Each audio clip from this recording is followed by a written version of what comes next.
Hello again, everybody. It's so great to see you all. I'm echoing here from Italy to say hello to everybody today and hope you're all well. I am Denise Smith of Our Mettaverse. Our Metaverse, meta spelled with two T's, is the word for loving kindness. And we are a community coming together through loving kindness to share our common humanity. I'm grateful to share this time with you. When we all learn together, it is truly, truly warms my heart. So thank you so much. It's my intention to share with you some really profound lessons that I've learned through an amazing, very first lucky woman that I am, first teacher of mine, Karuna Cayton, who's here with us today. I met him almost 6 years ago and can't be grateful enough. So thank you, thank you. Before we start, I'd like to ask everyone to stop for a moment and to set your altruistic intention for being here.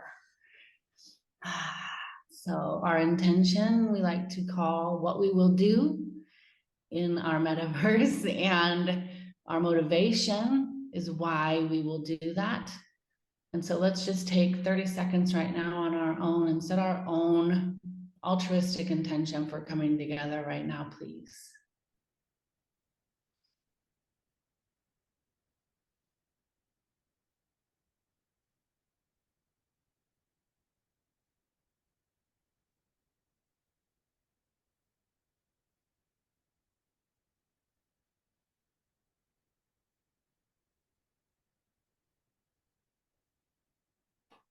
An example, if you're feeling stuck, might be something like, I'll be curious about a new subject that might be interesting so I can keep expanding my learning of how to better understand and be of service to others.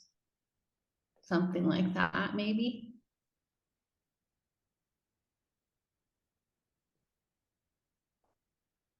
And then I'd like to introduce Karuna to you a little bit more formally, if I may. Karuna acquired his master's degree in clinical psychology in 1992. He's a licensed psychotherapist, a good one, I know by experience. He lived at the Kopan Monastery studying Buddhist psychology and philosophy under the guidance of a couple of people that I mention every once in a while, Lama Yeshe and Lama Zopa. There, he established the Western Studies program for the monks. Much of his work centers on interpreting Buddhist psychology, psychological theory, and interventions for modern people. He's the author of The Misleading Mind, a good book if you ask me, which has the subtitle of How We Create Our Own Problems and How Buddhist Psychology Can Help Us Solve Them. So thank you for being here. Without further ado, Karuna Cayton. Thank you. Oh, so nice to meet you all. Since we haven't spent much time, well, any time together, hardly at all, I think maybe we just go slowly. I have a couple questions, and then I can introduce myself a little more because it's kind of odd to come up here and just start without knowing you and then presenting my thoughts and ideas. One of the things that I think that Denise will acknowledge is that often when I teach, I'm sort of like a more interactive teacher, not always, sometimes you have to just deliver content and you just, spew it out. But generally, I mean, I like to have some sort of connection with people when I teach. So there's sort of an interactive quality. So especially this is fairly informal and so it's helpful so I don't lose you, that I'm speaking to what it is that you're interested in and what you're curious about, confused about, questions and things like that. So you can feel free to feel a little bit casual. Sometimes I really don't know exactly where we're going to end up. So, because we don't know each other yet, and we're going to know each other. I have a few ideas in my head, and then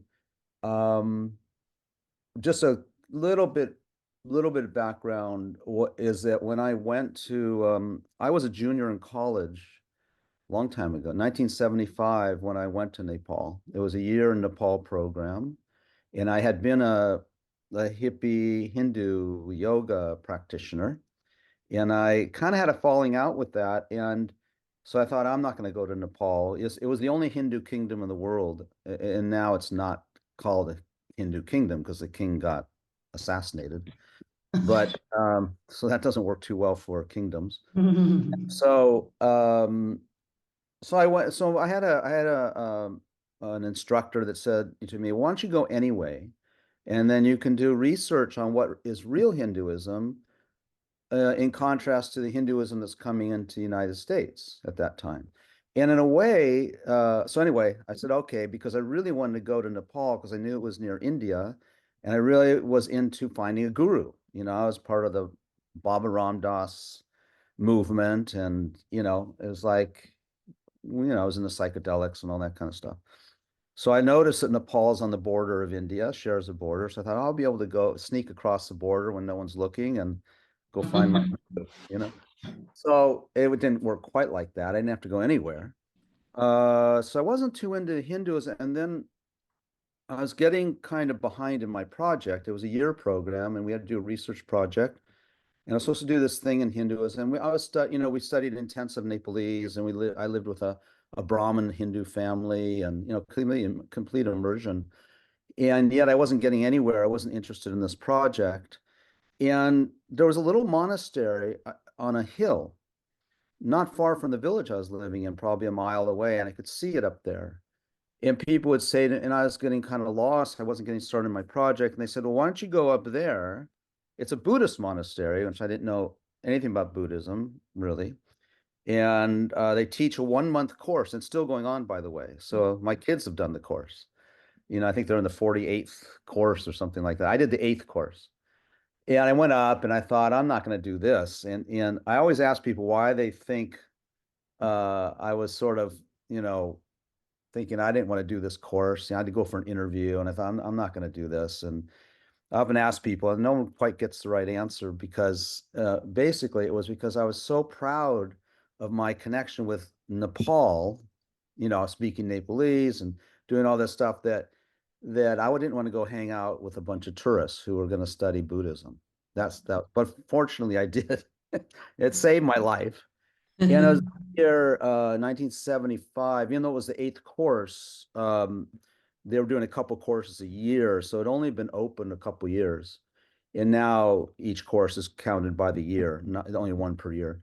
And that's where I met the abbot. The head of the whole place was Lama Tupten Yeshe, and his protege is Lama Zopa Rinpoche. And so I had the great fortune. I stayed from 1975 to 1988. I had a year and a half break when I came back and had to finish my undergrad, 1 semester of undergraduate work. And then Nepal is very, very difficult to stay in. You only offered 3-month visas. And so, but fortunately, I had a student visa. And so when I came back to the States, Lama Yeshe had asked me to come back to Nepal and set up this English language program that Denise was mentioning, which became more of became Western study, science and mathematics and English. I love Nepal. I love being there. There's everything about it. And I went back and then stayed for another 10 years or so. And during that time, Lama Yeshe is my root guru, root teacher. Very, very unique Lama, and I really encourage you to listen to his talks or read he's not, I can't, it's very hard to describe him. Other than his commitment was to be able to communicate. In fact, he told me and many of us, he said, these are universal principles. Buddhist ideas are universal principles. And you need to find a way to explain them to your mother. So that became it's kind of my mission, honestly. And I think that, so I'd like just to have that as a foundation for our conversation together, is that I spend my life trying to figure out how this idea might be a universal principle. If it's universal, then it's relevant to you and me, right? It's relevant whether you're a modern Western American or someone, a modern or traditional Asian person, Malaysia. And we're a big organization. Lama Yeshe started the FPMT, the Foundation for the Preservation of the Mahayana Tradition, back in, must have been about 1978, 79. And we're now a worldwide organization. We're quite large, 155 centers. And I don't know if people know about Land of Medicine Buddha down here and Vajrapani Institute, and then in San Francisco, Seichen Ling. And these are just a few of the centers that are part of the whole wide network. You don't And mean Santa Cruz, everybody. Santa Cruz, sorry. But Lama Yeshe had a particular, well, his uniqueness was that he just was fervent about explaining these ideas so that people could understand them. Anyone could understand. So I would say communication was his number one goal. So that's where we're at. And he would take any complex text and teach it and somehow communicate it, I felt, to people who could, not necessarily beginners if it was complex text, but often in the way that people could he always wanted to make sure that people related to these ideas in a practical human way that is relevant to one's own life. Otherwise, it's just academic. Okay. He taught very much from the point of view that this is not just academia. That, for those who may know a little bit about Tibetan Buddhism, can be quite academic. It can be quite intellectual. It can be quite academic. And he was very adamant the fact that, focusing on the academia of it, or the academics, or the intellectual side, was not really going to change people's minds. And we see that. And he said, if that changed people's minds, then all the professors in the universities teaching Buddhism would have transformed their minds. But he said, you can see they're a mess also, So the purpose, so I don't know so I want to ask, okay, so now I'm going to pause for a second and just, if I can get, just share with me, like, what really interested you in joining Denise in her journey here in her class. If you can just help me understand a little bit about where you're coming from, then I'll shut up for a minute. Marie, Yeah, I'll go. Okay, we'll go. Good. Yeah, so yeah, first, thank you so much for doing this, Karuna. I've heard so much about you from Denise. I'm delighted to engage with you now. I'm a complete beginner and a novice to this. I started on about 3.5 years ago. I kind of started on a journey of getting to a better place in my life. And that actually, I got introduced to it by getting back into exercise of all things, and exercise being a great way of kind of working on the things that afflict us. Led me also, thanks to Denise and some other friends, into really looking into meditation on a very novice, very beginner level. But literally after only a couple of years of it, 10, 15 minutes a day, 2, 3 times a week, I feel so much more in touch with myself and like able to understand and work through some of my emotions. And through meditation, I then, have kind of naturally gravitated towards learning some of the very, very basics about Buddhism. I come from a completely different faith tradition, but some of the very simple basic precepts of Buddhism really speak to me in a way that that I've never really been spoken to by sort of an established worldwide set of beliefs. What faith tradition do you come from? What resonates for you? What were you brought up in? I was brought up as a Protestant Christian. So one of the things I'd like to, and then we'll go on, is just this important point is in talking about Buddhism, as Denise knows, that His Holiness Dalai Lama calls one of the labels he uses for Buddhism now, and this helps me to kind of segue into giving partly the instruction and then having our interactive part, is that Buddhism, is a Sanskrit word, right? And Buddhism comes from the word Buddha, right? It's the ism of Buddha, and Buddha means awakened, which is really interesting. And I get very into words. I used to be an English teacher as well. And if you think about Buddha meaning awakened, so this is really important, okay? So it's awaken means what? Awaken means to awaken our potential, okay? Awaken our potential. This is, and we'll get into this more as we go on through these classes. But awakening the potential means the potential is not like our physical potential, right? It's not, we get old and we're going to die. Again, I mean, we have a certain physical potential, but it's sort of a diminishing return, right? So here we're talking about, now you could, if we went to a faith tradition, we could talk about the potential of becoming God, godlike, Christ-like, liberating the Atman or the soul, those kinds of things. In Buddhism, we're saying awakening the potential of the mind. So it's non-sectarian. And I will go so far as saying it's scientific. Now, Buddhist science, Western science pales in comparison to Buddhist science. So we'll just accept that for the moment, that Western or modern science is just new, and Buddhist science is 2,600 years old. Okay, so you don't have to give up. One doesn't have to give up one's faith. That's because it's a little about like saying, well, to be a Protestant, you have to give up science. I mean, for some contexts, the Catholic Church is struggling with that, of course. But let's leave that aside. You don't have to give up your faith to be a scientist or to be a So that's my response to that part of it. Yeah, no, I totally understand that Buddhism is non-sectarian, right? I've met people who describe themselves as Buddhist Jews, right? It's a life philosophy.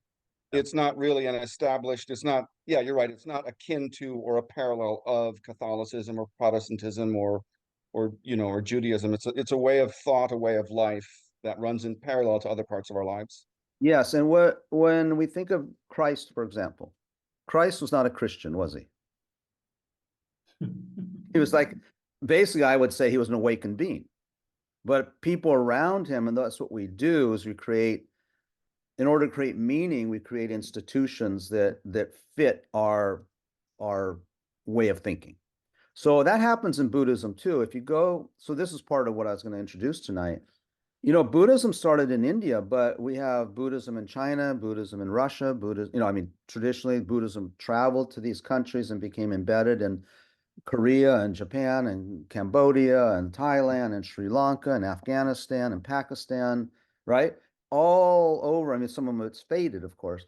And what Buddhism did not do is change the cultures. I mean, cultures might have changed over time in relationship to Buddhist thought, but it morphed into their set of thinking. Now, so the Buddhism that you find in China might be quite different presentation than the Buddhism in Sri Lanka. And one of the things about Sri Lanka is that it was a Vedantist, it was a Vedantist culture, which is very devotional. I mean, part of it, I'm generalizing, of course, and so the Buddhism you might find in Sri Lanka might be more devotional in that sense and more faith, maybe there's more faith-oriented emphasis, which Buddhism can allow. You can extract anything and make it, certain areas are adaptable to certain cultures, right? I think what's happening for us, we'll just say America, but it's really in the modern world, is that the mindset is science, right? That is the dominant philosophy. That's the dominant philosophy. And so Buddhism's now adapting to that. And it'll take time. Science is way behind, but the dialogue that's going on and the integration is really fascinating with neuroscience and psychology and so on. Okay, so that's all part of my introduction. So next person. Marie, you want to go?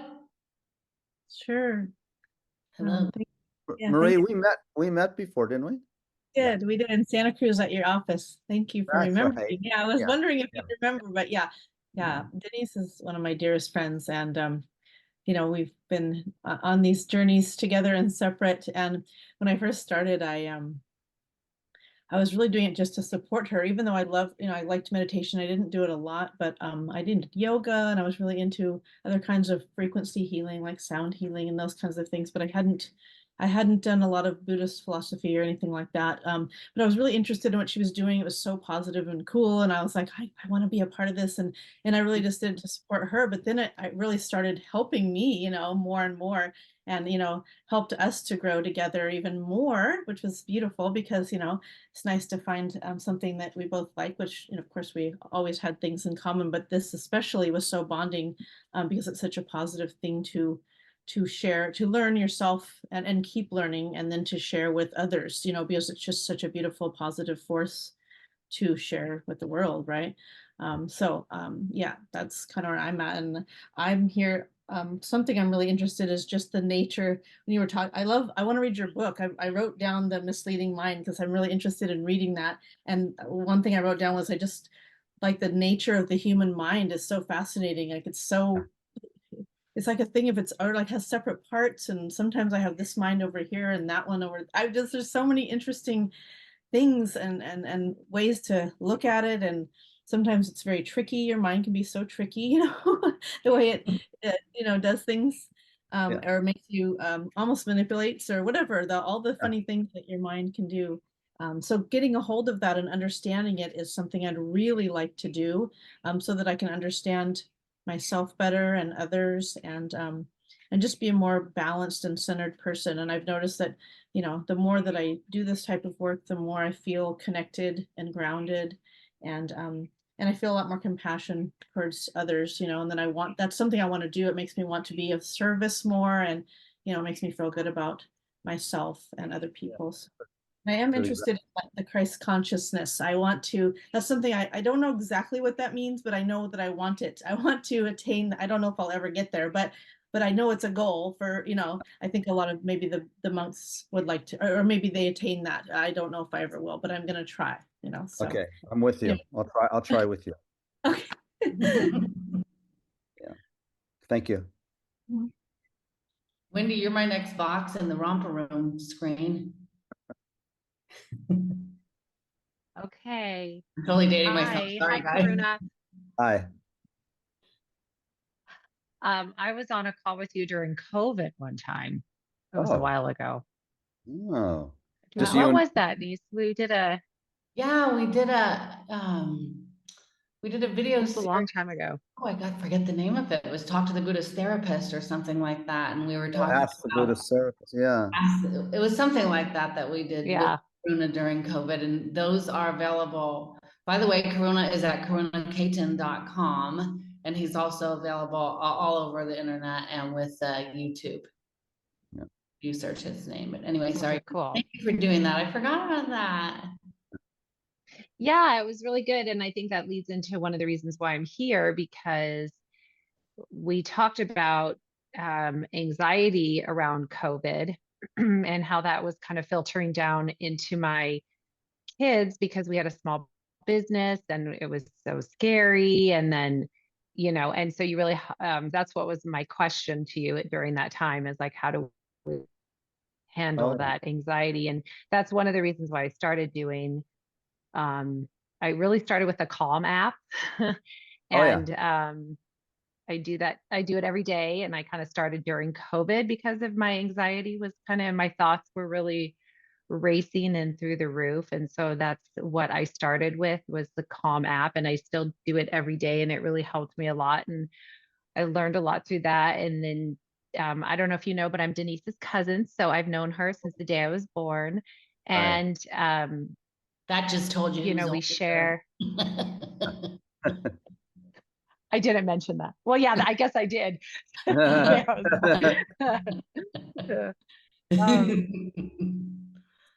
And we were talking a lot about, what she was learning and kind of what I was doing. And we started to realize that we were sharing a lot of the same philosophies and just talking a lot about it. And one time Denise said, well, wouldn't it be really neat if we could like do this together? You know, Mm. we could like meditate together and learn together and do this together. And um, I, like Marie said, I kind of joined because I really wanted to know what Denise was doing. I was so interested. I've seen a big change in her, Yeah. and Mhm. um, and I wanted to really just learn about it. And she is like my soul person in this world, and I wanted to feel deeply what she was feeling. And same as Marie, it's also in turn has uh, helped me tremendously, and I've learned more So, through so that. you've learned from Denise more from example or from her words?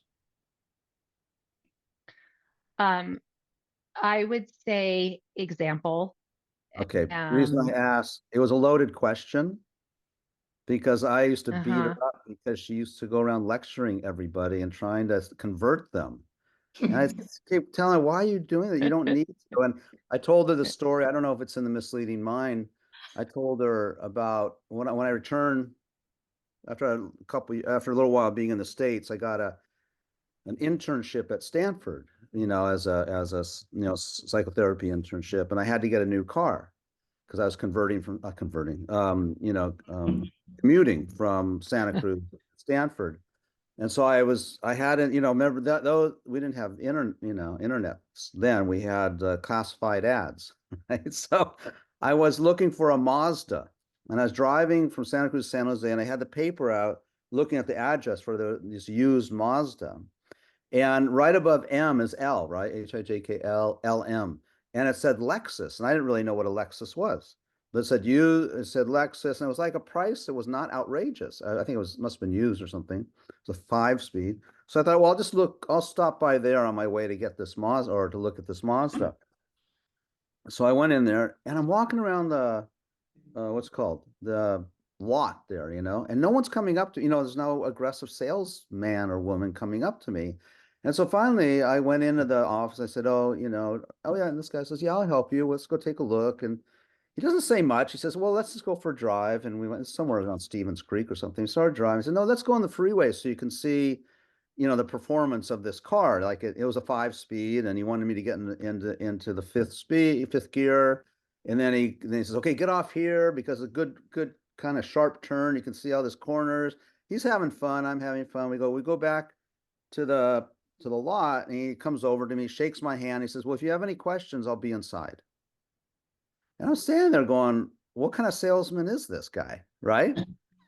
So finally, after about 5 minutes, I wander and I said to him, I said, I'm interested. And I ended up buying the car. And at the end, I said, what's the story with you? I mean, you didn't do any hard sale. You didn't do anything Hmm. that normal salesmen do, car salesmen do. And he looked at me and says, the car sells itself. And that's what I try to tell Denise. Just be authentic. That's what sells. Mhm. It took her a while to learn, but I think she got it now. Who's next? Anyone else? Yeah. Stacy, I have you next if you'd like to share. Sure, I'll be quick. Hi, everyone. And Karuna, thanks so much for sharing today. I'm like Wendy. I've been such good friends with Wendy for like 40 years. I'm very curious. I love to learn. So I've known Denise for many of those 40 years, I guess, but not as well as I'd like. And so I'm open-minded, whether it's, health practices or I like to think I'm an omnist, if that's the correct word for me. Like I believe in all religions. Mhm. And so I just wanted to learn. And I clearly need it because I'm a doer and I go, go, go, go, go. And that that has its issues, obviously. And Yeah. so I've been trying to use more meditation and mindfulness in my life. And I've been doing yoga for 30 years, but it's not all enough. So learning, I'm so lucky, Denise, let me come and learn more here. But I've been on a journey this year learning about people's brains and how different they are. And I'm having to, it's fascinating as we were talking about, you know, how incredible people's brains are, but how agonizing they can be, you know, in a way. And so I just need more acceptance, and I love what I learned from the Book of Joy, by the way, about lowering expectations and ambitions and the whole we mentality. So I'm just a sponge. I love to learn. Great, thank you. Don't lose that. Yeah, don't lose that. Thank you. Lucas, are you available?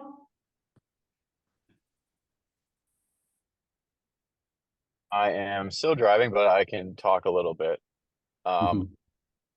Yeah, I think what's been interesting, well, why I've joined so far, I've only been on maybe 3 or 4 of these, but the topics that have been discussed so far, I think are very interesting. I was on one about death last week or 2 weeks ago. I thought that was very interesting, something I'd like to learn more about. And the topic for today, I also find very interesting. So, you know, I'm just here to listen to your guys' perspective on that. I'm also Nisi's nephew, and so are Oh, Sandro and Nathan. where do you live? I live in San Francisco. I'm driving right now through the hills. Uh-huh. What part of San Francisco? I live near the marina in Cal Hollow. Uh-huh. Okay. I was just up there yesterday for Oh yeah, nice. nice. Yeah, I went to the botanical gardens for nice Oh, Mother's Day picnic with, I have 2 kids that live up there and their partners. And it's always a good idea, and we froze to death. So that's all it was. We had a yeah. Well, great time. of course, of course. We had a I good mean, time. the botanical gardens are great. That's They awesome. are. I'd never been there, and they're just wow. I want to go back. They're beautiful. Yep. We hardly went anywhere in there because we sat down to eat, and then of course it got really cold, and we stayed. But by the time we finished, we decided we'd come back another time to explore. Yes, you should. Drive safely. Thank you. I would like to add, if I may, as a proud, even though I'm working on pride, but a proud, a proud auntie, that Lucas went to UCSB, Oh, same with graduated. my Oh, son did too. gauchos. Oh, nice. Awesome. What year did you graduate? Or how old are I you? just graduated, I guess I graduated in 23, so last year. Oh, okay. So, yeah, he graduated. He's 32. He graduated when he was 22, I guess. So 10 years ago. Yeah. Nice. Physics is your major, right, Luke? That's correct. Yes. Physics? Okay, we're Yep. gonna have to. We'll be drawing on your knowledge. Okay. Sure. Yeah. Good. Great. Alessandra, would you like to go next? Thank you, Luke. Yeah, sure. We definitely should talk to him about some physics things. Yeah, sounds fun. But as far as me getting into it, mostly been because you know, I've seen a big difference in Nisi's, like, you know, the way she looks at the world and treats people, some specific people, and just in general. And it's a really positive change, it seems like, from my perspective. And I wanted to, you know, be more a part of that and see, like, learn from her and from everybody else. That's why I'm in here, and Nathan's here too if he wants to share. Yeah. You know, I'd say I'm someone that I just really enjoy being self-aware. I enjoy knowing my own thoughts and how my own thoughts affect me. You know, I said this to Nisi the other day, like, I feel like my life started probably 2 years ago.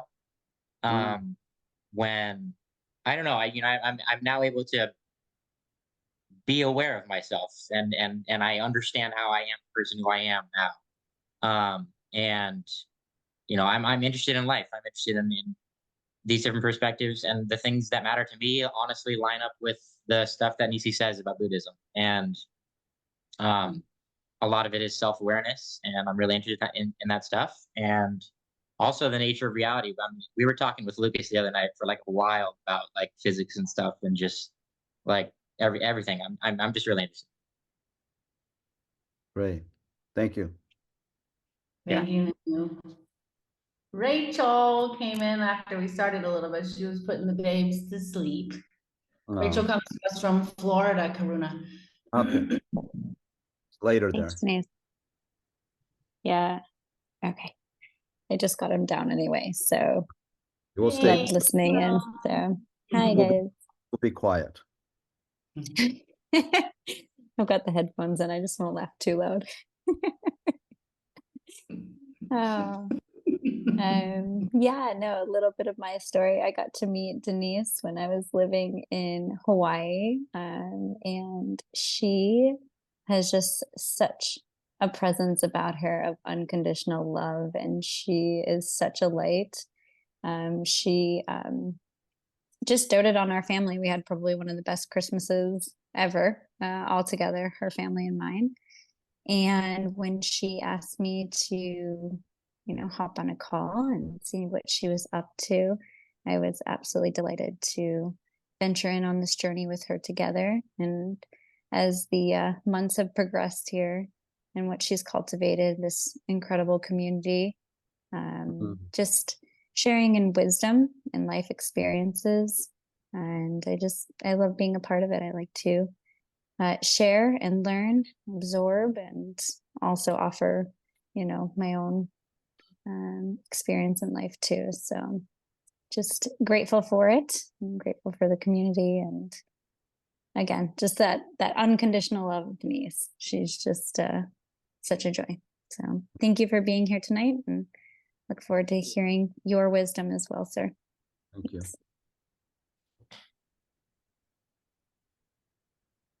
Aga, I say through tears. I didn't know you were going to do this, Karuna. This is pretty profound with 2 hours sleep. Yeah, if you didn't have 2 hours sleep, it'd just be ordinary. I don't think so. Thank you. Hi, Agatha. Hi, how are you guys? Hi. Nice to meet you. It's a pleasure, first of all. A little bit about myself.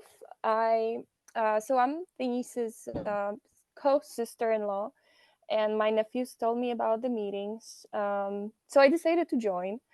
I feel like my life used to be super intense, and I've never had time to think about what I really feel like doing or what my thoughts are.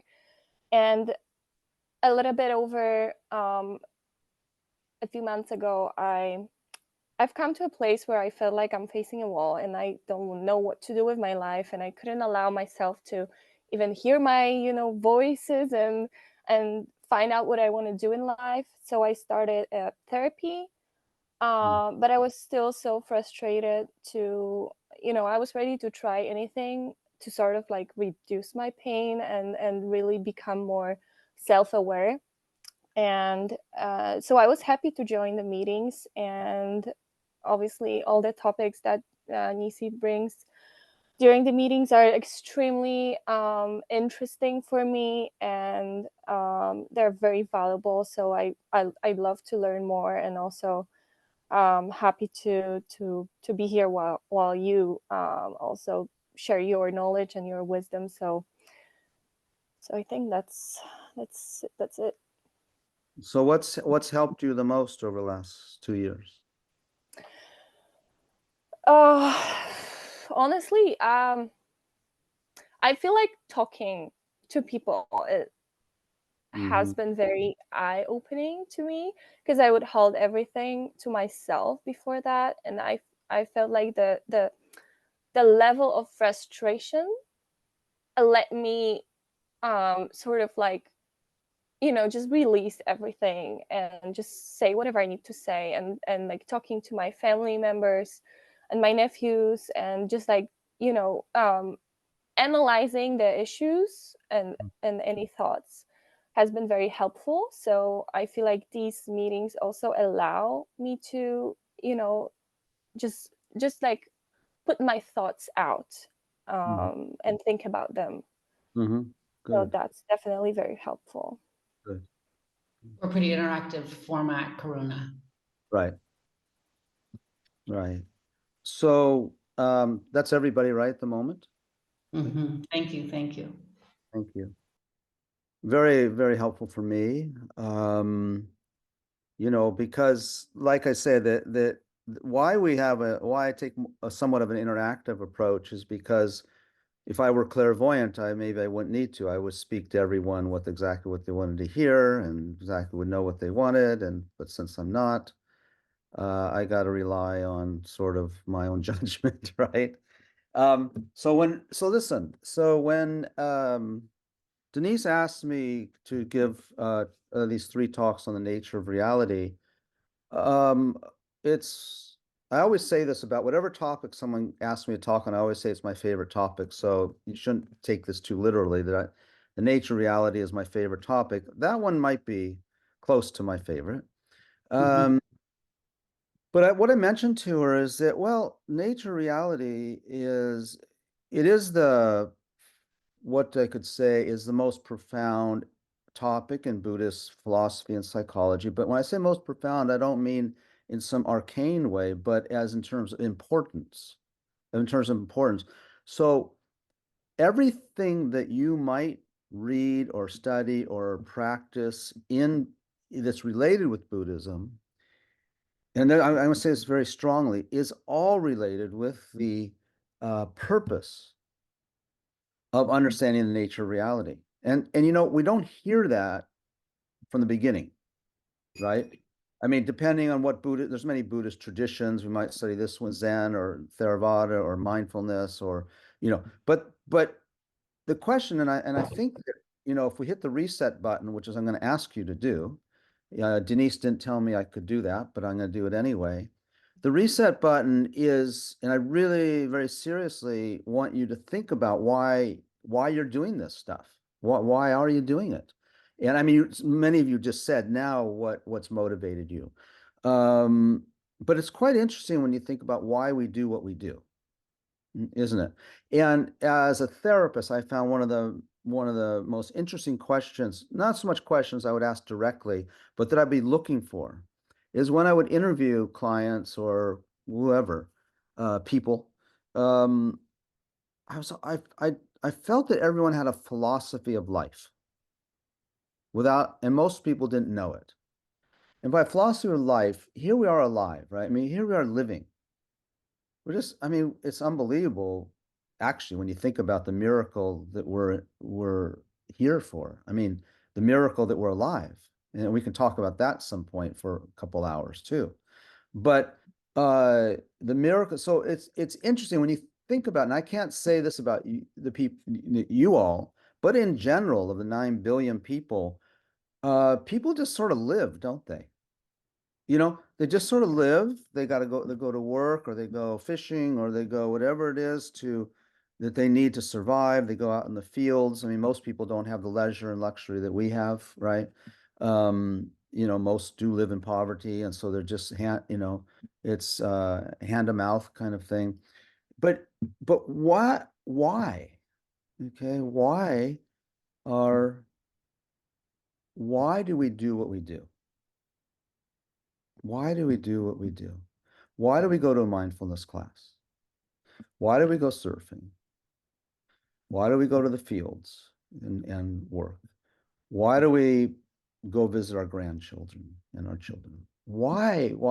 And when I was going to school as a clinical psychologist, you know, and training as a therapist, I think you guys will probably resonate with this, but we were told, no, you don't ask why as a clinician.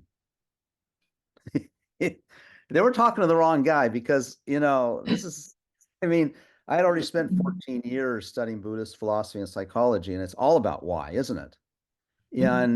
But as you know, you don't ask why, you know, I don't know if that's still true. I'm kind of retired as a clinician anyway, but that was very strong, you know, that kind of questioning wasn't relevant or wasn't helpful. And I disagree with it, you know, of course. Why is everything. So why are we here? Okay. Why are we practicing mindfulness? Why are we practicing meditation? Why are we get up in the morning? Why do we go to work? Right? So this is very profound, because what it comes down to is, we could say, the meaning of life, isn't it? But we don't think about it that way. But we spend 30, 40, 50, 60, 70, 80 years, 90 years doing this thing of life. And so what I'm going to share with you is sort of a, what to say, I don't want to say traditional, but the foundation of Buddhist thought. Okay. Yeah. So I hope you don't mind. I mean, there's going to be some terms that maybe are traditional. We can work through those, and some ideas that are traditional, and that's on purpose. The reason it's on purpose is because the Buddha. Now, this is why it's relevant. The historical Buddha, Shakyamuni, lived about 2,600 years ago, and if you read his biography, it's very allegoric. It's very, it's very it's parable like. But what it really is it's the story of the spiritual path. Okay. Now, we don't have to be worried about the word spiritual. If I said religious, then we might have some problem. Okay. I'm not using the word religious.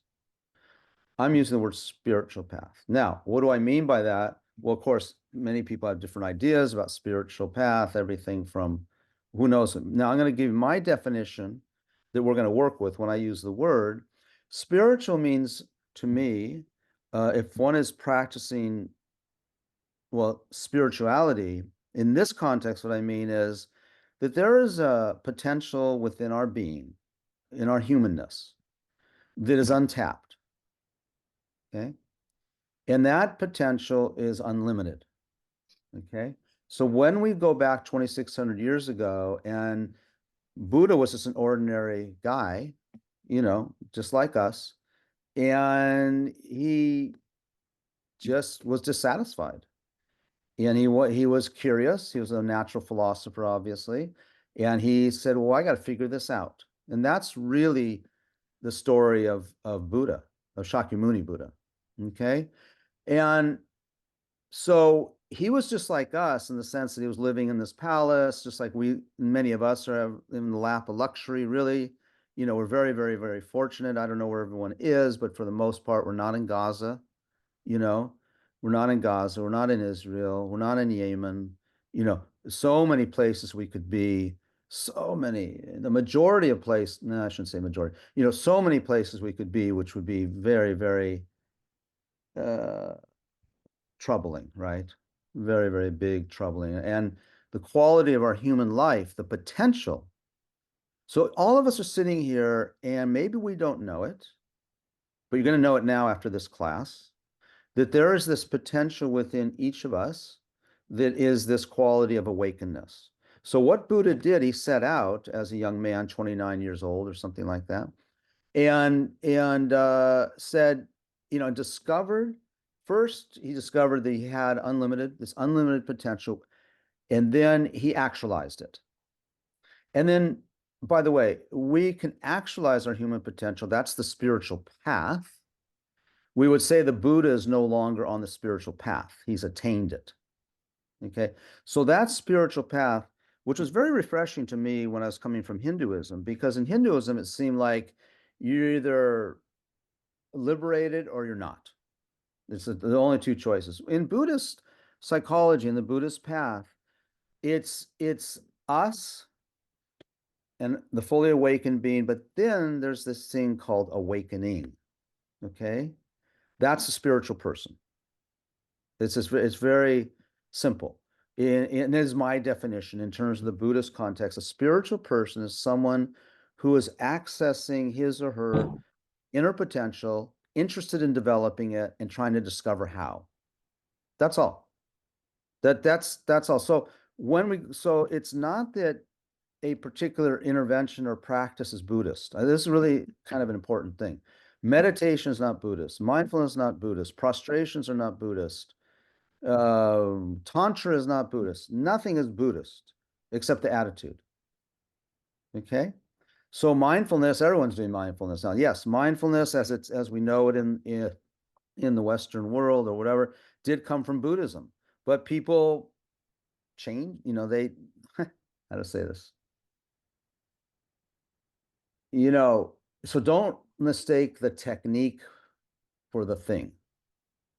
Okay. We often use the example of a sniper, someone training to be a sniper. High level mindfulness, extremely high, probably anything higher than what we attain, maybe. High level of focus. Okay. But he's not Buddhist because, as Denise has taught you, it comes down to intention. Okay. So if we get technical about this, so Buddha, I'll get back to the technical for a second. So Buddha was following the religions of his time to try and discover this awakened potential and try to actualize it. And none of the schools of thought and practice and meditation that he pursued delivered that result. So when I studied Hinduism, and it's not a criticism, but at all, Hinduism, Christianity, Judaism, Islam, all produce these higher states of consciousness. I believe they do. Buddha wasn't satisfied with that because what he found, and this is a matter of us having a discussion, it's pretty technical, but what he found that no matter what state one attained, as long as there was a sense of ego, self, identity, you were eventually going to, excuse me, that state of mind will eventually dissipate. Okay. And we see that even in our meditations, right? We meditate, we have a really great meditation. We even get some sense of, exalted state, or, really get in touch with a higher state of consciousness. We get really excited, or a state of calmness, but it doesn't last, right? I mean, something changes, but we come back and we get pissed off with a slow driver in the fast lane. And Denise knows I always talk about traffic. I don't know why. Traffic and flying, because I do so much of those. But the problem, so what is that? So the juxtaposition of the awakened quality, right? If we're not in an awakened quality of mind, what are we? And so I think that's a good way of understanding, because I know that a lot of people read Buddhist texts or teachings and they hear about suffering. And then they go, oh God, this Buddhist thing, they're so dour, right? I mean, they're so negative and so, and what's the word? I don't know, somber. They talk about suffering, suffering, suffering. Are people familiar with that? That is, yeah. Okay. Yeah, that's the wrong way to start for us modern people, probably. Not the first place. I think the place to start is the quality of our potential of full awakening. But then you think, awakening from what? So if just for a moment we can say, okay, maybe there is this really amazing quality that we can actualize in our human mind, okay, in the mind. Actually, it's any mind, not just human mind, any mind, but other kinds of beings don't have the same capacity to actualize it, right? And we can talk about that at some point. So the humans have a great capacity, but not all humans. I mean, us in this room, it's not the same as living in the tunnels in Gaza. Or no, I guess they're not tunnels anymore in Gaza, are there? But living in Gaza, they have the same potential as us, but they don't have the capacity because they're distracted by just protecting their life, not having enough food, violence and aggression and fear and terror, all those emotions that just rip you apart, right? And distract you. Okay. So there's a lot of distraction. The distraction is, okay, so now, if we're not awakened, if we haven't awakened our full potential, what are we? That's what Buddhism calls suffering. So that okay, it's not a great word. It's not a great word because it does, suffering, it's like, honestly, you and I are not really suffering, are we? I mean, I don't know your personal situation, right? You could be struggling with an illness or something like that, but so forgive me, or you know, struggling with money or in a fight with your partner or whatever. But but that's, you know, that's not what is meant when Buddha said we're in the nature of suffering. We have the Four Noble Truths, was the first teaching he ever gave. Okay. And the first noble truth is the truth of suffering. Why did he teach that first? It's interesting, isn't it? Okay, so we had the truth of suffering. I don't know that I've gone over this list, so take your time. Yeah, okay. So truth of suffering. So let me back up a little bit and give you context. So Buddha once they said, you know, I've been with these teachers, I'm following these teachings, I'm not getting it. They're limited. I'm still not attaining real final peace, which is a synonym for awakening. They're all synonyms. The quality of awakening is profound peacefulness, profound wisdom, profound love, profound compassion, profound kindness, profound generosity, profound patience. It's not that Buddha doesn't practice patience, by the way. He doesn't have to practice it. Patience is a quality of mind. You know, if I am completely awakened to my potential, I don't have to practice patience. I will be patient. Okay? The Buddha, the awakened person doesn't think, oh, I have to practice love and compassion. That's us. We have to think that. Okay? Why they don't have to think about it is because they've removed the thing that gets in the way of love and compassion. Love and compassion and wisdom are our natural qualities. We don't have to go find them. We just got to get rid of the crap that's blocking them. Okay? Like greed and anger and hatred and envy and pretense and, you know, all those things, those are in the way. If we get rid of those, you don't have to practice developing love and compassion. They will develop. I mean, when I say you don't have to practice them, you will practice them, but they'll naturally evolve like a flower opening. But the flower doesn't open because it's got this thing on top of it, right? That's blocking the sun, right? And blocking the nutrients. Okay. So what is that thing on top of the flower of our mind? That thing is what Buddha called suffering. I mean, we'll go into detail. It's very explained. I mean, it's very articulated what that means. But so we got this sort of juxtaposition of this fully awakened potential, but we're not there. Why? The reason we're not there is when you hear in Buddhism now, from now on, we're going to have an agreement, all of us, that when you hear about suffering, that's what it means. It's the thing other than awakening. It's the thing other than our potential. So when I get impatient with Denise for proselytizing, that impatience is the thing in the way of me being compassionate, loving towards her. I don't have to, and I say, oh, I should be loving towards Denise. That's great, but that's not real love. From the profound point of view, I should say. It's like a mother's love is real love, but it's not the love we're talking about because it still has mixture in it. Okay? It still has a mixture of other mental factors. Okay. So put this all again in context. Everything we're talking about now, or I'm talking about, everything is about the mind. Okay? We can talk everything, when we talk about potential, it's potential of the mind.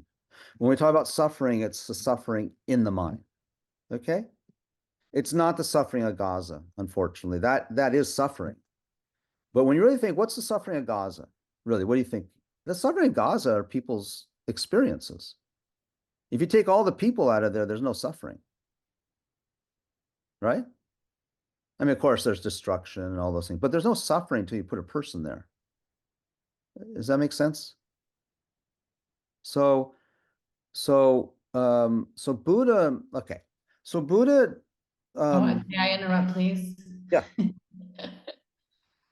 I've definitely greased the wheels in saying that Karuna loves to provoke some real thought. Oh, this is not provoking, is it? This is light. And to say there's the real suffering in Gaza is anything blank. That's a real thought-provoking Good. comment. Good. I Yeah. do like I do. It's not like I like to provoke. It's just how I think. And That's I'm what- always really open to discussion. Let me go on a little bit and then we'll open it up. How about that? Is that Yeah. okay? Yeah. Okay. So so there the Buddha was, he said, you guys, or when, it was guys actually, you guys, I can't get the answer from you. I'm off on my own. I got to figure this out. It's really true. It's kind of was like that.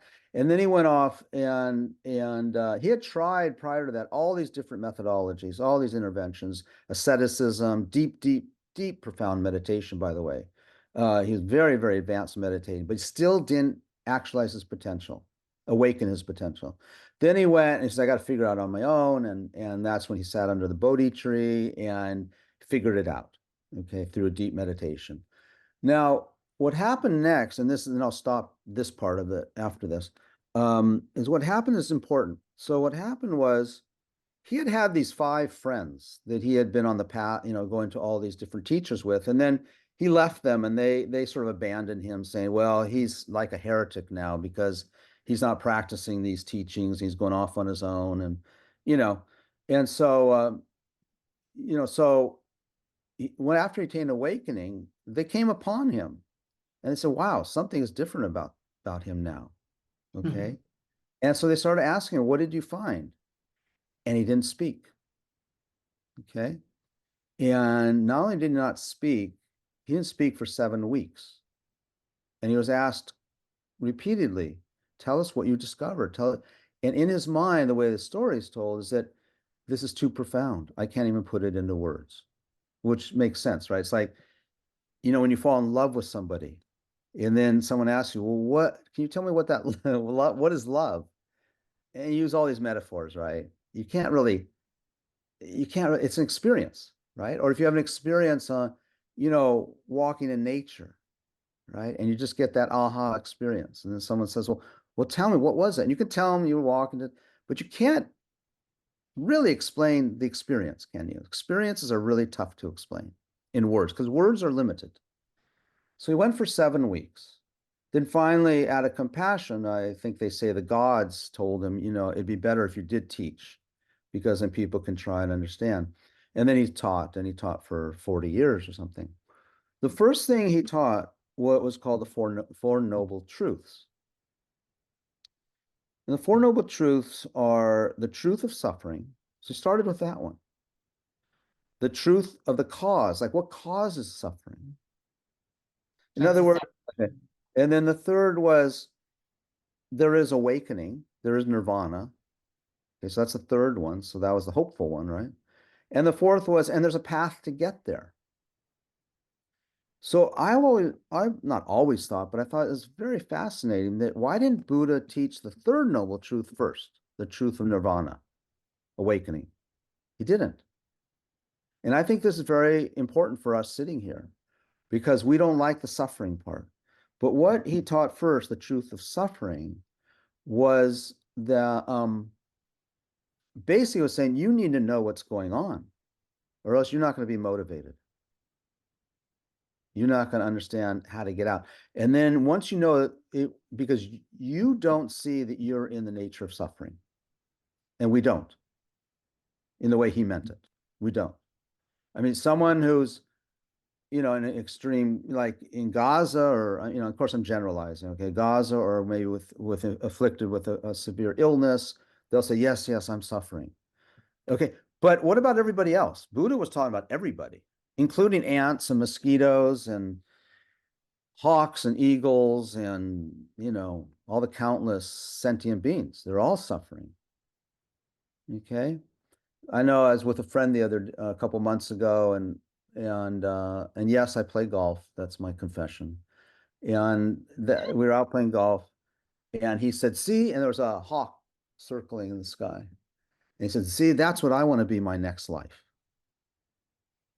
And I shuddered, and I said to him, he's an Indian friend of mine. He said, gee, you don't want to say that. And then I began to describe what it's like to be a hawk from my point of view, right? What it's like to be a hawk. And if you really deconstruct it, it's not, who would want to be a hawk? I mean, flying around, that might be fun.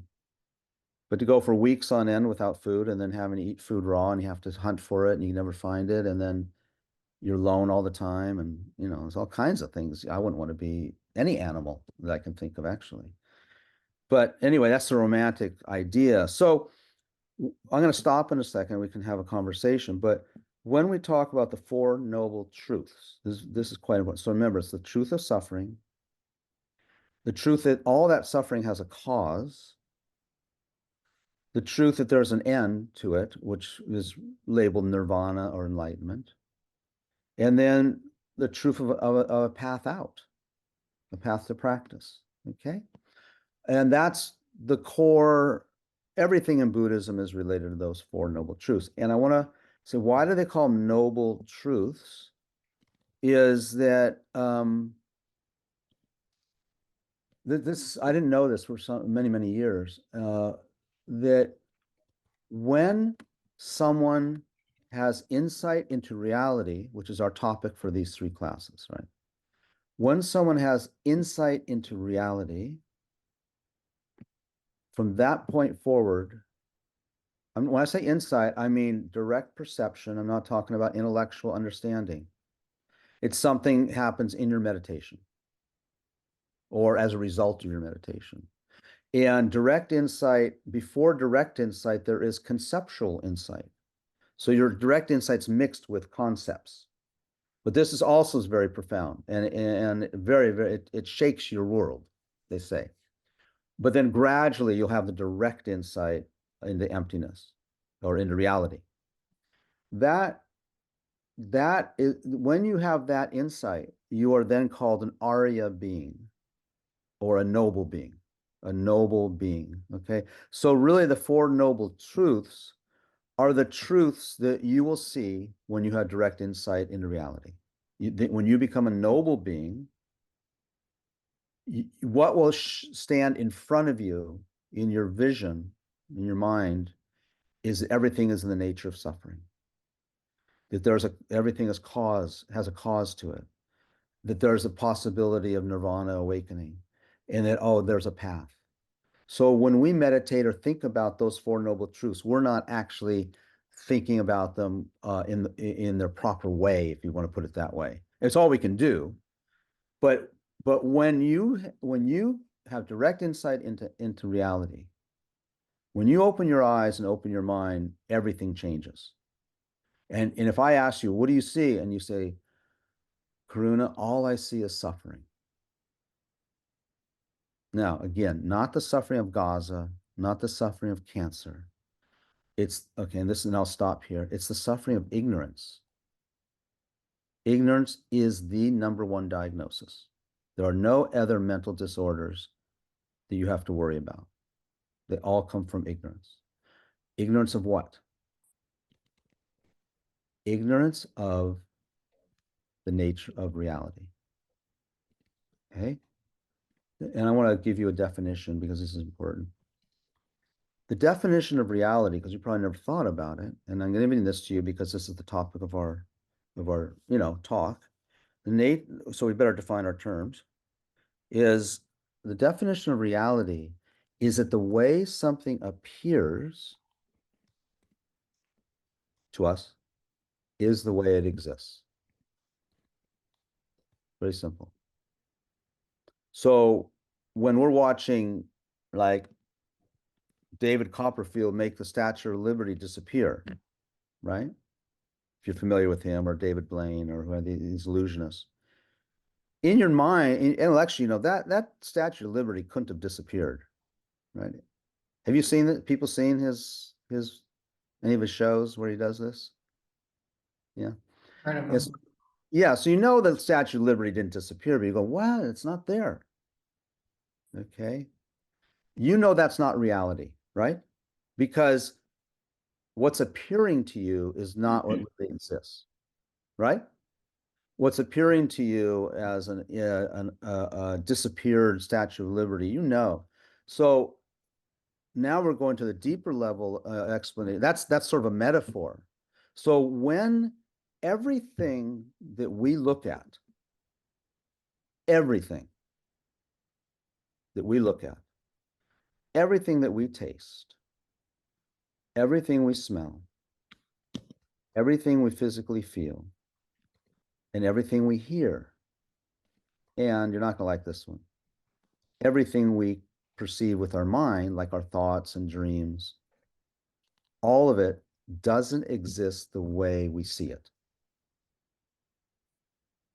So what we're seeing is not reality. And then we spend our whole life interacting with that. Okay, that's the core of Buddhist practice. You don't need to know anything more than that. The spiritual practice for the Buddhist psychology is all problems are caused by not seeing reality and believing it's real. So I see Denise, right? And she's proselytizing, right? And then I think she's proselytizing, and then I reprimand her, right? And I get angry and impatient. All of that, that whole drama, I'm reacting to something that doesn't even exist that way. And by the way, it doesn't say that Denise doesn't exist. I didn't say that. It's very, very, very, very, very important. That's why we call it the middle way between nihilism and positivism or eternalism. Right now, we live in eternalism. Everything exists just the way I see it. Nihilism would be nothing exists. Middle way is the correct way. It exists, but not the way it appears. That's all. So when we talk about the nature of reality, and we'll spend 2 more classes on it, I think, if you're willing to come along for the ride, it's just really elaborating on what I just covered in the last 10 minutes. Okay. And to think about, reflect like this week, that this is why important. It's almost like, well, who cares? So what? Well, one is we can never actualize our potential until we see reality and practice reality. And real happiness, or let me put it the other way, real dissatisfaction comes from constantly believing in what we see and then trying to manipulate it for our happiness. And it's a zero-sum game. It never will produce what we want. I mean, it's not. Yeah. That's it. Can you say that again? I don't know what I said. Listen, we have to listen to the recording. No. The reason is, this is not just philosophical, gymnastics. It's not. When you're practicing your mindfulness practice and your meditation, you probably become more sensitive. Oh man, I never thought my mind was so out of control. Right? Oh, I thought I could I thought I could concentrate on one thing for 10 minutes. I can't even concentrate for 3 minutes. Right? Or I had such a great meditation, and then, then I got that call from that client, or that customer, and it's just ruined my day. It's kind of like that. That's how we go through our life, right? The reason we are so fickle is because if we saw reality, none of that up and down would happen. Okay? But now there's part of the spiritual path is not just seeing reality, it's also cultivating it. Our mind, we can have insight into reality, as practitioners. But if we don't have much concentration, it's very fleeting, right? And even like I think it's possible on psychedelics, for example, or maybe through meditation practice, people have insight into some kind of insight into reality, but it's very polluted, right? And so it doesn't stay. Okay. That's why drugs don't really work. They're okay for opening our minds if we need that, but they're not a path, right? And what is the path is meditation. That's what's so profound. Meditation is really the main therapy. Okay, fire at me. Hit me with your best shot. Yes. So Marie. how do we know when we're met with the real reality, not the one we think's the fake one, like, is it, when we become awakened at some point, and how do we know that we're actually living in reality? Because right now we're not, like all of us aren't quite there yet. So we have all these outside distractions and stuff, but is there a point that you just know that Yeah. this is my reality now and it's clear and it's a real? Yeah, I'm going to share with you my bias. My bias is that we have to study. And we don't have to study like in my tradition. In Tibetan Buddhism, there are 4 Tibetan traditions. In the tradition I'm a member of is the Gelug tradition. And the Gelug are highly academic. And I'll give the history some point. It's a historical reason. And they spend 25 years becoming a Yeshe. And you can't believe, that study is rigorous. It's from 5 in the morning till 10 at night. And not to go into any detail. But the reason, now the other 4 traditions might not necessarily have that level of rigor in their study. They might have put more emphasis in meditation or, something. And I'm generalizing, of course. They all study. The reason we have to study is we have to know exactly what you just mentioned. We have to be prepared when we meditate, and even like we go into retreat, to meditate, to go, okay, I know this is, I have a formula. So in our meditations, we don't just teach single-pointed meditation like what's developed in mindfulness. We also teach, we have 2 forms of meditation. The other one is called analytical meditation. And that, not to confuse analytical meditation with intellectual meditation. It's not meant that way. It's where we use part of the mind to, it's almost like applying a koan, So when we develop single-pointed concentration, for example, right, which is great, it doesn't lead to liberation. It doesn't lead to nirvana. It doesn't lead to awakening. Many traditions teach single-pointed concentration, mindfulness. Many religions teach it. But for the Buddhists, it's a tool. It's not the goal. You take that concentration, which is very strong. It's like a laser. And then you begin to look at things in a particular way, like you study them. Does it have this? Does it have that? That's the way you train your mind. And then you'll know, then slowly reality will reveal itself to you. And it can be that slowly it reveals itself. And then all of a sudden, one moment, it completely becomes a non-conceptual direct perception. So it's a gradual path. It's not, that's why psychedelics don't work. It's just, it just is not. And also a lot of, certain traditions practice like Kundalini yoga and these kinds of things. They're helpful. They can be helpful, but it's a gradual process because you have to rewire your nervous system. You have to rewire your brain. Yeah. And shocking it is, it doesn't work. It creates a lot of problems, actually, psychological. So I hope that answers. Lucas, I'm going to put you on hold for 1 second. Kevin, do you want Sure. to ask any questions? I know Kevin has a super hard stop at 7:30. Oh, okay, sorry. Yeah. No, I'm good. I'm good. Thank you. Okay. Okay, Lucas.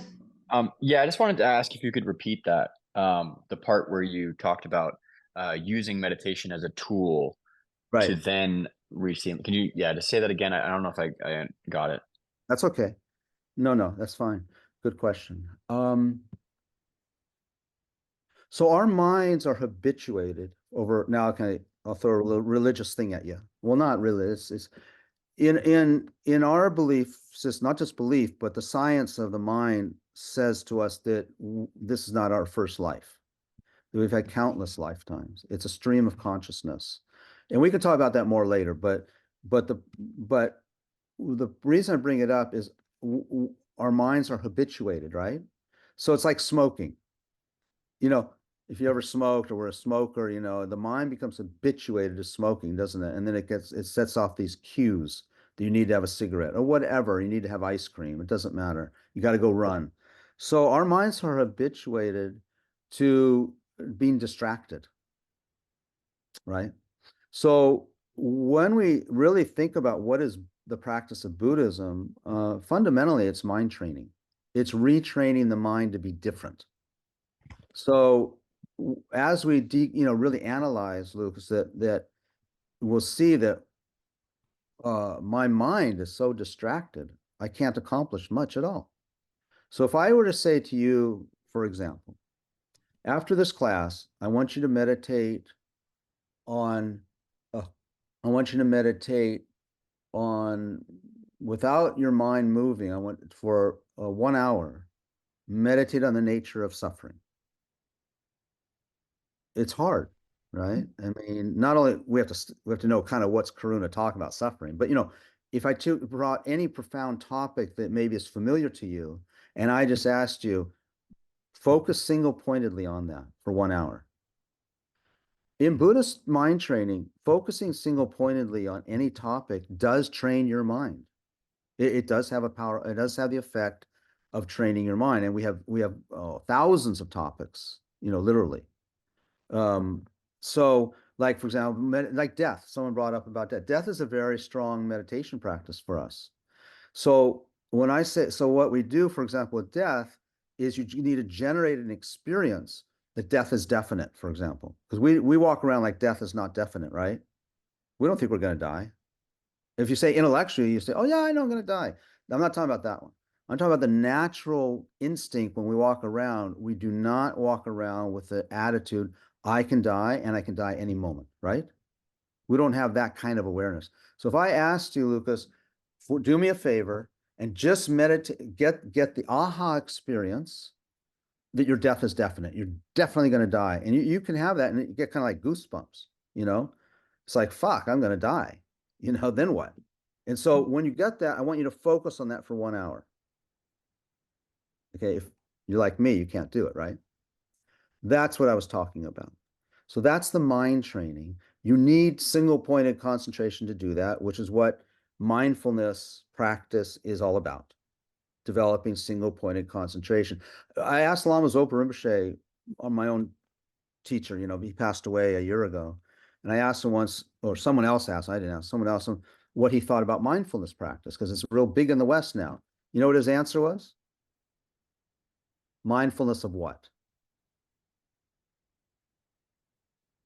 We can be mindfulness of learning how to be a sniper, right?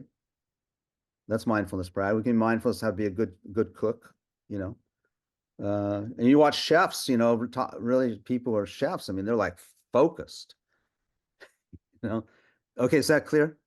Does that help?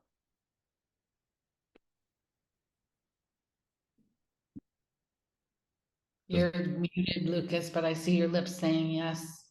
Okay. Yes, it makes a lot more sense. Sorry. Yeah. And we'll continue. There's a lot more, that's the beginning answer, and we can talk about it more.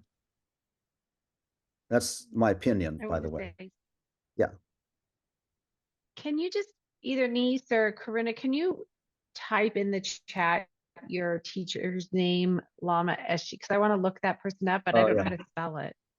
Yeah, Yep. Lama is Zopa, Lama Zopa Rinpoche, and Lama Yeshe. Thank you. What you can do if you want to get a real big, shotgun effect on this, you go to our organizations called, fpmt.org. There it is. Okay. And Place we're where I was reading. telling you guys Yeah. that you can get free books and literature if you want to start reading Right. something by Lama Zopa and Lama Yeshe. There's a lot of free Okay. stuff. And Karuna, I recommend I know you do, becoming your own therapist. Yeah. And I recommend the peaceful stillness of the silent mind. Unbelievable. Yeah, which you can mention to Kevin when he comes back next time. Silent Mind, Holy Mind, which Lama gave a series of talks on Christmas and Christ. And you guys, if you feel like you're not, I want to put this out there. I was taught that when we take any of these books, they're not something we take and we throw it underneath everything else and just have it there. These are books that are like literally trying to help us see reality a little bit more usefully and to clear our minds. I believe what I heard, which is to very much honor these books. Don't put them near shoes. Don't stick them in your closet, right? Keep them up high. Keep them high. Don't step over them. Sometimes we say don't even underline in them, the reason it's a mindfulness practice, really, in and of themselves, these things are just paper and ink, right?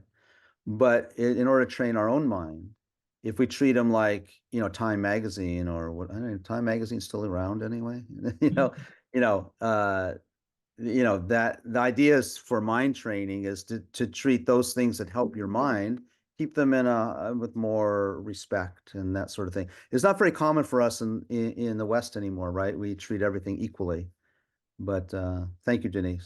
What I like to do is share with them like my experience going from what are you talking about? I have to treat a book special to what it Yeah. is actually treating the book special.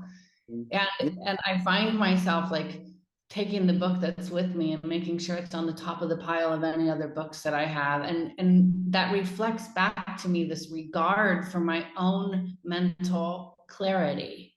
Yeah. Like it kind of just that motion of putting it at the top says, what could be more important than that?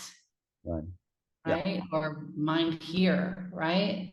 So it's not to create some type of religious something you have to do. It's kind of this mindful exercise where you go, what's most important to me?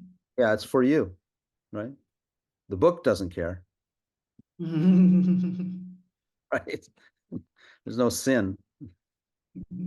Karuna, I want to be very respectful of your time. I feel like we may have some more questions, but I want to let you know that we are at the time that we have scheduled with you and ask you where you are with that, please. I just charge time and a half after 7:30. Is there anything else? Yeah, I want to encourage questions. I want, if something got you like, wow, that really provoked my. Or arguments. Rachel, you had your hand up. Yeah, I've studied a bit of Joe Dispensa. I don't know if you've heard of him before, but he, no, okay, so he was a chiropractor. He got into a bike accident and became paralyzed. When he was on his bed at night, he started actually saying, I don't want to be like this for the rest of my life. And he took his time and mentally could reconstruct, because of his chiropractic understanding, his spine into place. Wow. And he ended up healing himself. Wow. And from it, he started getting into just the studying of the mind, doing brain scans, and understanding that once we tap into different frequencies, that, the energy of the body can heal itself. And then that became more his spiritual path. So what he emphasizes, though, is once we clear away and find stillness within us, we've entered, he takes more of a scientific approach on this. So I'm wondering if there's correlation with Buddhism, since you mentioned there's really a huge science philosophy with it. Is once you find stillness, he says that you can tap into the quantum field, and that's creating, your life from there, right? You've stepped out of the matrix. You're now entering that zone to create life as you'd like. And I'm just curious, is that the kind of the Buddhist path as well? Is that what you're referring to as reality? Yeah. Well, I don't know what his experience of reality. Well, I'd like to read the book by Joe Dispensa, you said, right? Maybe. Yeah, I can type it in the chat.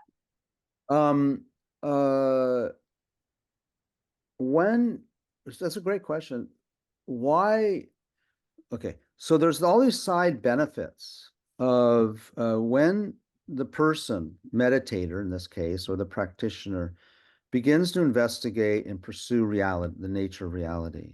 It's not an all or nothing kind of thing, because what is experienced is that two things. One is what I'm seeing the world as is wrong. I thought it was right.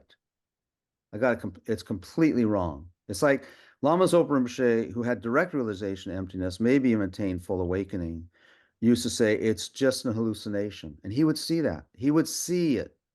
I mean, it was object of his perception the hallucination. Okay. Now, when we have an hallucination, there's something there, right? It's just not there the way we think it is. Okay. So it's not denying there's something there. But that's not my point. The point was that in the generation of that practice, this is the really unbelievably profound and beautiful side of this, is it's not like, oh, now I see reality. You get all these benefits. Okay. So at the very beginning, even at the conceptual level of meditating conceptually on the nature of reality, you start developing things like clairvoyance, okay, clairaudience. You develop five, they're called the five powers, and then there's a sixth one that's a super mundane power. You start seeing all these other things. You can see past lives, right? You see your own past lives, you see other beings' past lives. That's just an example. When you reach direct perception of reality, which we call emptiness, emptiness of inherent existence, which we'll go into next week. For example, I'm just giving you, so that person at that point, when he or she realizes that, can actually travel to 100 different Buddha realms, pure realms, heavens, and take teachings at the same time from 100 different Buddhas or teachers, or can manifest in 100 different ways. So you can manifest as, I don't know, St. Francis in one place, and as, someone else some other place. You can pass through walls. Okay. So the book you're describing, he's describing this quantum physics kind of the matrix kind of view. Well, that's reality. See, part of seeing reality is you see that okay, so first you see everything I'm seeing is wrong, but that doesn't mean that the pillar out there is gone. It means you see the pillar for what it is. What is a pillar really? What is a wall? Where's our physics? Lucas, are you the physicist? Yeah. So I think Lucas will agree with me, I hope he does, that the wall is 99% space. Correct, Lucas? Thank you. Okay. So if it is 99% space in reality, in relative reality, right? In relative conventional reality, we don't see that. But when you start perceiving reality, the nature of reality, you're going to see that. And then to walk through that wall is no big deal, because it's all space anyway. And our body is 99% space. So what the heck is going on that we can't walk through that wall? That's even weirder when you think about it. That's much stranger. So I like your description. I'd have to read his book, or parts of the book about that. But I'd say that, that it seems to be in line with when you start. Now, I don't know if he's had full realization of reality. That's something that's very, very profound. I'm not saying enlightened, just that non-conceptual perception that happens in meditation. I don't know if he's had that or not, but like I said, even conceptual perception has huge power. So I'd like to read what his personal, experience is like, and that would be interesting. I hope that answered your Can you question. go over the five powers? Is there a specific book that you could maybe just throw out there Oh, to pick up and read? It's in, if you saw my library, you wouldn't ask me that question. Hundreds of books. I've got a lot of reading to do then. But just Google it. Let's see. You said clairvoyance and clairaudience or something? Yeah, perceiving past lives. I could look it up if you don't find it and get it next week. But you could Google and what are the five powers that are because the sixth one is only through realization of emptiness. You develop powers through developing single point of concentration. You don't have to sleep. For example, when you develop ninth level concentration in mindfulness, you have no need to sleep anymore, for example. Lama Zopa Rinpoche, I knew him for 50 years and he never slept. I can't say I was with him every night, so, but I never saw him lie down ever. And I did spend some month or two living in the same room with him, and was with him many nights, and he would not sleep. He definitely would not lay down. I can't just be totally distracted and pounding a bunch of coffee and spazzing out and trying to do as much as I can do and see clearly? What? No, it's not like that, right? We have to work at it. It's a training. That's the okay. I think someone has Aga has her hand up, I think. Did you or no? Anybody else? Okay. Nathan? I got nothing. Sandra has something. I kind of have a question I'm sitting on, but I don't want to sound dumb. That's kind of There's no dumb questions. You know that. yeah. So And also the dumber questions are easier for me to answer. there we go. Can you put your camera on, Sandra? Yeah, he can. Yeah, you can. Oh, actually, I have my Oh, actually, he can. shut off. I don't like the government. Sorry. You'll be the mystery guest. Yeah, I mean we're both pretty beautiful. We're beautiful people. We're attractive. That in your mind. Maybe next week. We'll see. Okay, yeah. Next What were you going to ask? So the question is, as far as like you're talking about reality, getting into like what you can do with that, like you're saying, walk through walls and stuff like that. I'm curious if you're talking about physical reality or the reality that you come up with in your head or individual realities. Like, I mean, conceptualizing actually physically walking through a wall is interesting, but if you're meditating and you like leave your body and that's what you're talking about, I'm just curious what you meant. Yeah. It's a good question.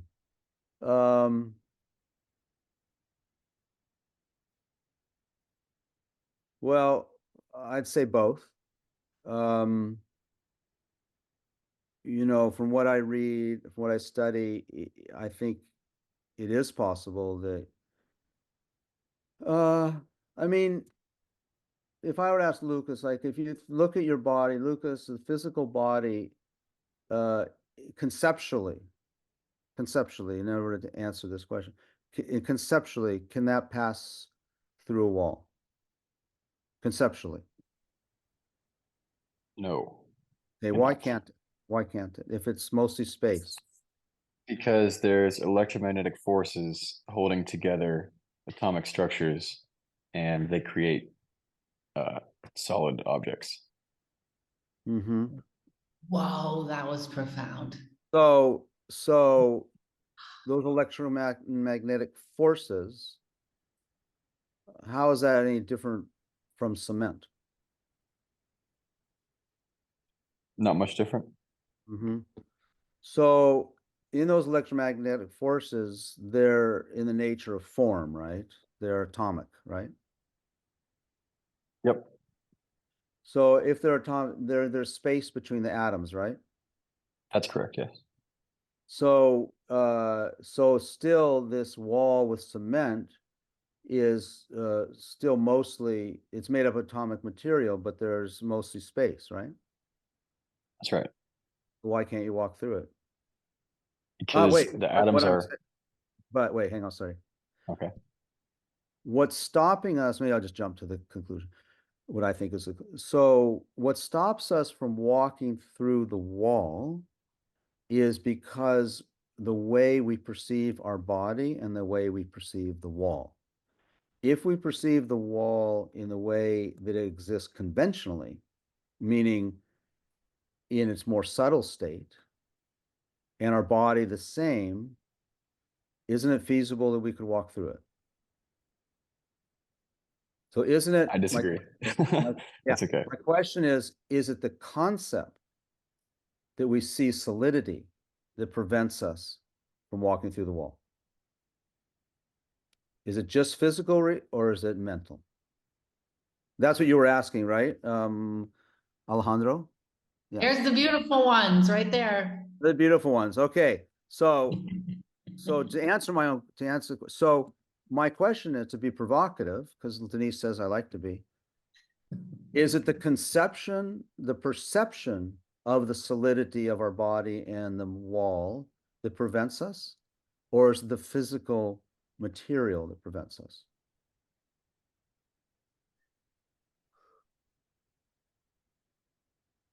And to help you ponder that for this week, can you have a wall without a perception?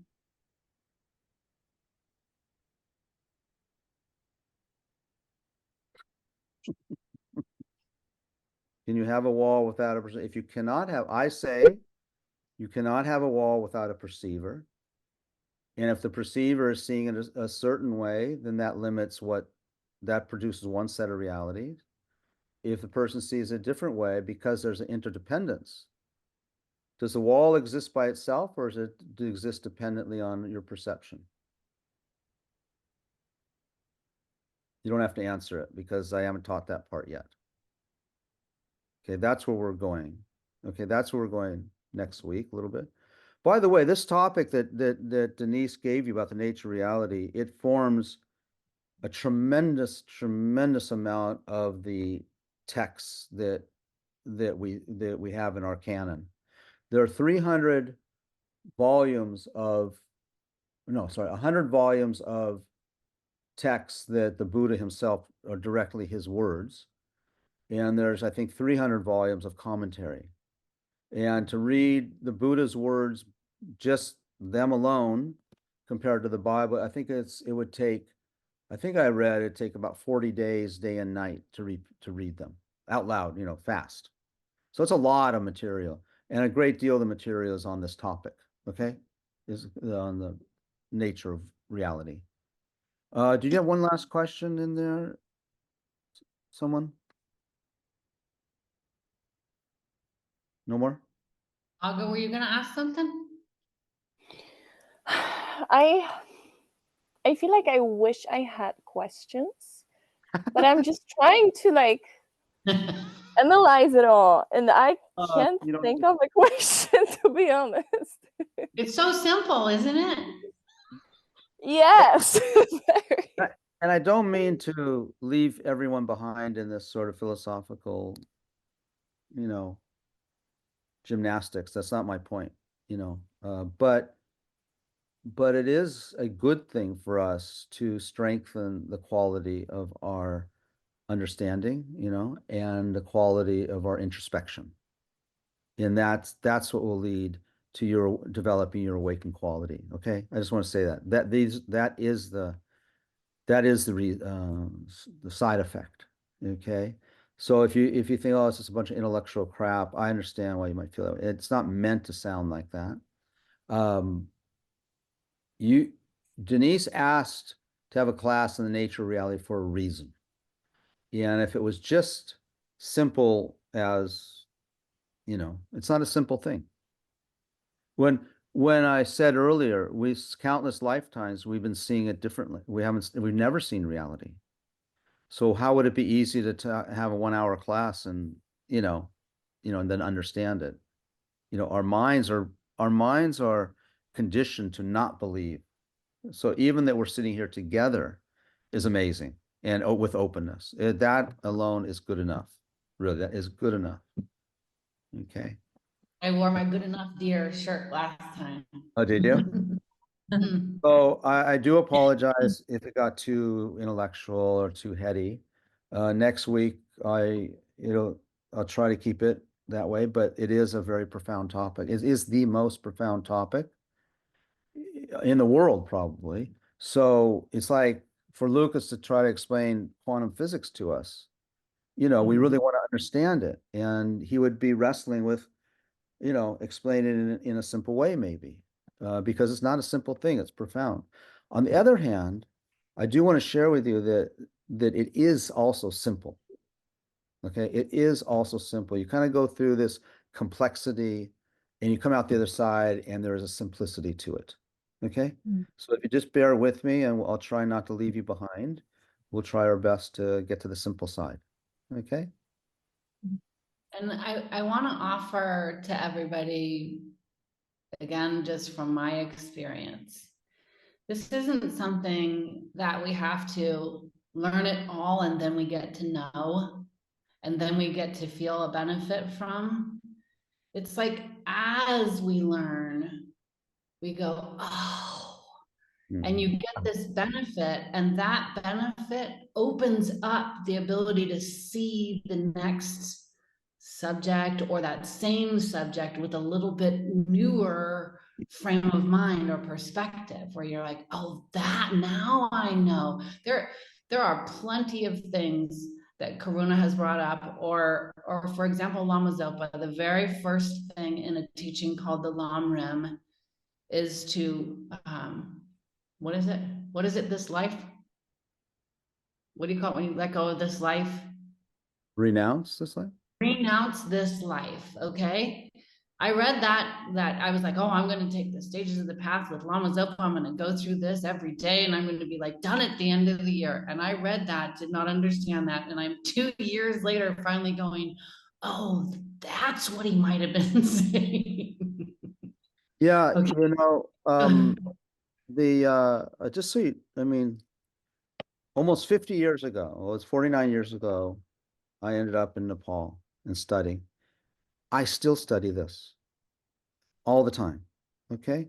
I still study this topic. And so it's just so profound. And then, you know, I get sort of level of understanding, and then I go back and then I read and all kinds of new stuff where I didn't understand certain angles to it, and then so I reread it, and then I can that angle I understand. So that, you know, and also this is a class that I teach, some have taught for, in our organization, we have what's called the basic, like discovering Buddhism, or the basic program, a couple of programs. And one of them is this topic. We have 13 topics, and one is this, the nature reality. And I teach it for 8 or 9 weeks. So, you know, that's why I told Denise I was a little reluctant, because it's not simple. But if we can at least, if I can help introduce it, you know, and not lose you, then I feel I did my job. Okay, so you can keep me on track, and you have to ask questions, because otherwise I don't, you know where I've lost you. And okay, so we'll leave it there. Did you have something else real quick, Auntie? What was that? Did you have something else? No, I'm just trying to absorb all of that, and trying to be open and let see some, you know, because my mind wants to put up blocks like no. But I already know, I know that what he's saying is true, but I haven't quite digested all of it, you know. That's great. Good stuff. What I would say is, we have a phrase that we believe that skepticism is very important. Okay, so, but we don't use the word skepticism, but what we say is, to bring doubt is very important. So bring your doubt, but we do say make sure it's doubt leaning towards believing. In other words, the doubt leaning towards disbelieving is where you're just going to you're looking for ways to discount it. Like those skeptics, you know, does everything discounted. They're not skeptics for a reason. They're skeptics because that's their job, you know, or they're just, so bring doubt. Doubt is okay. Leaning towards, well, maybe this thing does exist. Okay, I don't get it. I don't know. Explain this. So that's fun. And if you bring that, I'm very happy if you, with that attitude. So it's like doubt with openness, you know, that probably something here does exist. I just don't get it, and I'm not sure, and I'm not trained that way. Okay. Okay. One more, there are 2 more things. One, I'm going to invite us to consider saying to ourselves, this could be uncomfortable, and I'm going to try to be okay with the discomfort for right now. Yeah, that's I'm right. going to try to think about it and just be okay with the discomfort, and allow my mind to just ask some questions. Feel free to write some things down where you, this just stuck with me and it wasn't making sense, or something like that. So I was listening to a teaching by Lama Yeshe today or yesterday. He said, if you're not uncomfortable, you're not practicing. Yeah. Okay. Yeah. Can we do dedications at the end? Can I ask you to do one, please, Karuna? Okay. So we spent almost 2 hours together. We're 2 hours together. We generated a lot of energy together, a lot of connection. We're even more connected now than before. In that period of time in 2 hours, countless imprints on our consciousness, countless, well, many thoughts and feelings. And if we dedicate, dedicating means if we don't dedicate, then those imprints just ripen tomorrow or the next day as something, mundane. So in order to kind of invest them, like an investment in a college fund, is just think all this time we spent together, it generates more wisdom within my mind. And that wisdom will lead to more love and care for all living beings, whether they're insects or animals or people. The genuine heart of warmth and affection develops within my mind and within my being.